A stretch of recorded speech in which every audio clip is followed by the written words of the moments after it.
Hi friends, कैसे हैं आप सब लोग।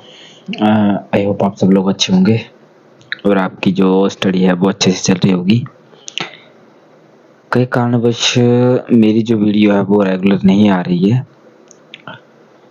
क्योंकि अभी जो है वो प्री हुआ है और प्री का रिजल्ट आया। कुछ कारण बोल सकते हैं या कुछ कमियां बोल सकते हैं अपने, जो जिसके कारण मेरा भी प्री जो है वो इस बार नहीं हुआ। परंतु हार मानने से, पीछे हटने से कुछ नहीं होगा।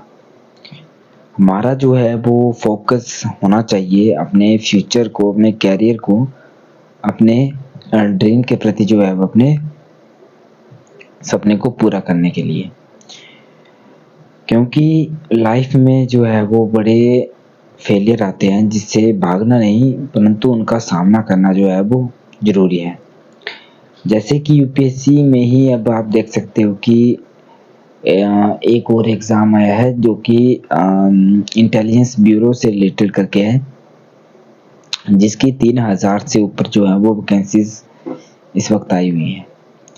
तो जिन लोगों का प्री नहीं हुआ है वो प्री की जो भी उनकी दिक्कत थी, प्री को पीछे करके इस टाइम उनको एक अदर एग्ज़ाम की तरफ बढ़ना चाहिए। क्योंकि हर यूपीएससी एस्पायरेंट चाहता है कि मैं लाइफ में जो है वो ग्रो करूं, अपने ड्रीम की तरफ पहुंचूं।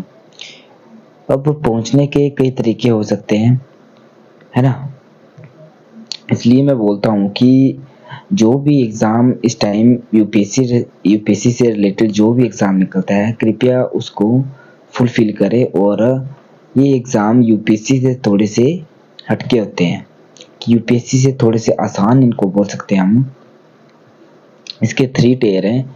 जैसे पहले टियर में आपका 100 नंबर का मार्क्स होगा, 100 क्वेश्चन आएंगे, 1 घंटे का टाइम मिलेगा। सेकंड टियर में जो है वो एक इंग्लिश रिलेटेड एग्ज़ाम होगा और सेकंड टियर में आपका जो है वो इंटरव्यू होगा। ये 3 टियर्स जो है इसको पास करने के बाद जो है वो आपको इंटेलिजेंस ब्यूरो में नौकरी जो है वो मिल जाएगी। इसके बाद यदि आप यूपीएससी की प्रिपरेशन करना चाहते हैं तो कर सकते हैं। अभी ईपीएफओ को लेकर भी बड़ी सारी नोटिफिकेशन आ रही हैं, परंतु इसकी कोई ऑफिशियल नोटिफिकेशन अभी तक नहीं आई है, जिससे हमें आइडिया हो सके कि कब जैसे एग्ज़ाम है कब भरना है ना। परंतु बड़ी जल्दी ईपीएफओ को लेकर भी नोटिफिकेशन आने वाली है। इसी मंथ उसका जो है वो एग्ज़ाम भी भरा जाएगा। बाकी यूपीएससी की जो प्रिपरेशन है वो हम साथ ही साथ करते रहेंगे। उसका भी अपना एक क्राइटेरिया होगा, उसका भी एक अपना टाइम टेबल होगा। टाइम टेबल के हिसाब से जो है वो अब स्टडी होगी।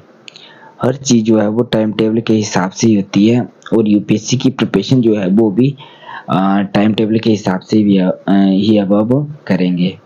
टू डू लिस्ट होगी, वीकली लिस्ट होगी, मंथली होगी एंड ईयरली होगी। कि डिवाइड करेंगे कि ईयर में हमने इस साल हमने क्या क्या पढ़ना है, इस मंथ हमने क्या क्या पढ़ना है और इस वीक एंड 1 डे में हमने कौन से टारगेट जो है अपने पूरे करने हैं। यदि हमने अपने टारगेट अचीव कर लिए तो आधा से ज़्यादा जो है वो हम यूपीएससी के प्रिपरेशन को अचीव कर लेंगे, यूपीएससी को जो है वो अचीव कर लेंगे, क्रैक करने की तरफ बढ़ेंगे। अगली वीडियो में आपको मैं थोड़ा सा ट्रिक बताऊंगा कि किस तरह हम मैप्स को लोकेट, जो उनकी लोकेशन है, कैसे उनकी साइट को पता करें। क्योंकि मैप जो है वो एक बहुत बड़ा फैक्टर है प्री के एग्ज़ाम में, है ना। तब तक के लिए धन्यवाद।